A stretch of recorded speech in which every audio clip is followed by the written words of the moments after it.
Hi, it's Drake Riggs with Obsidian Wisdom. Today we'll be discussing Americans' new minimum wage requirements.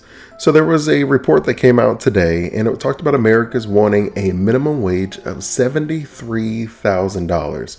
And people were discussing where they were saying that just doesn't seem realistic. But if you take the median income currently in the United States, that is $67,000. Then if you take into consideration that we have all-time low unemployment rate, where essentially everyone who wants a job has a job, for people to then say, you know what, for me to leave my job, it's going to have to be something really nice. So I'm going to have to get a 10, 20% bump from where I'm currently at.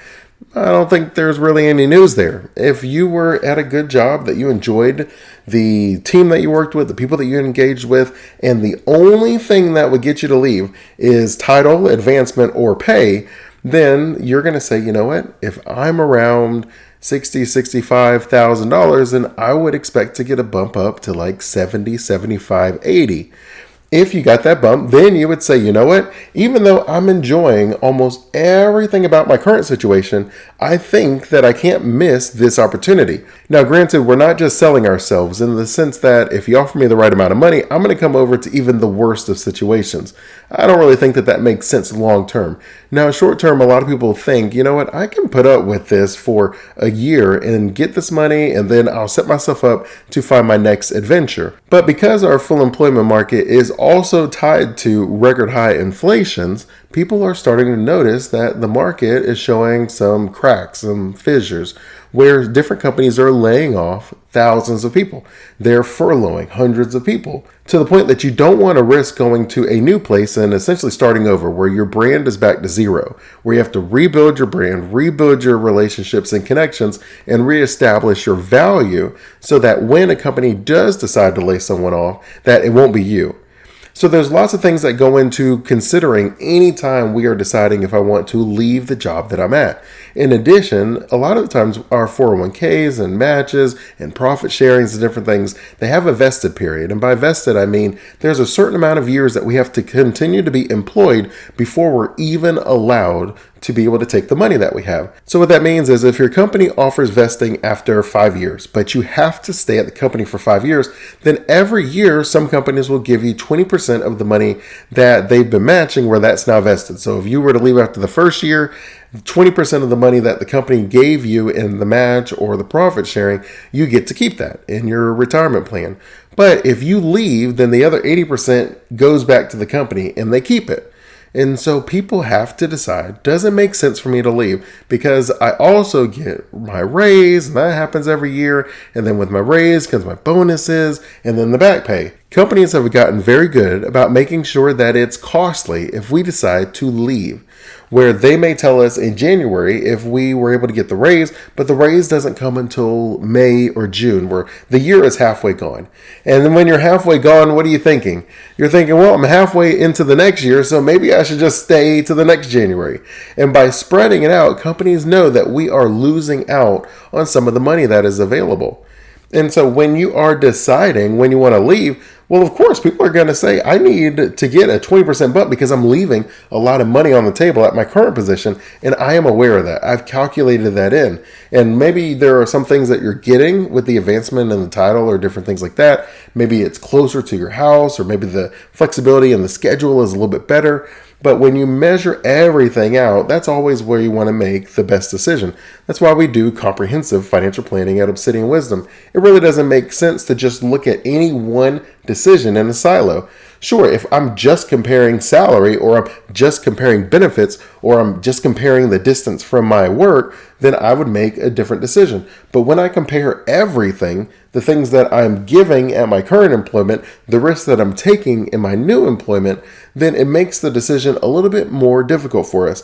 And sometimes that risk that we're taking in our new opportunity, we want that to be counted in our salary, which there's nothing wrong with that. Now, another interesting fact was talking about people without college degrees. Their wages have also jumped in this full employment market, where different companies feel the need to take a risk, we'll say, on their end, where they may not pay what the position is worth, but they're paying significantly more than maybe where someone's education is currently at.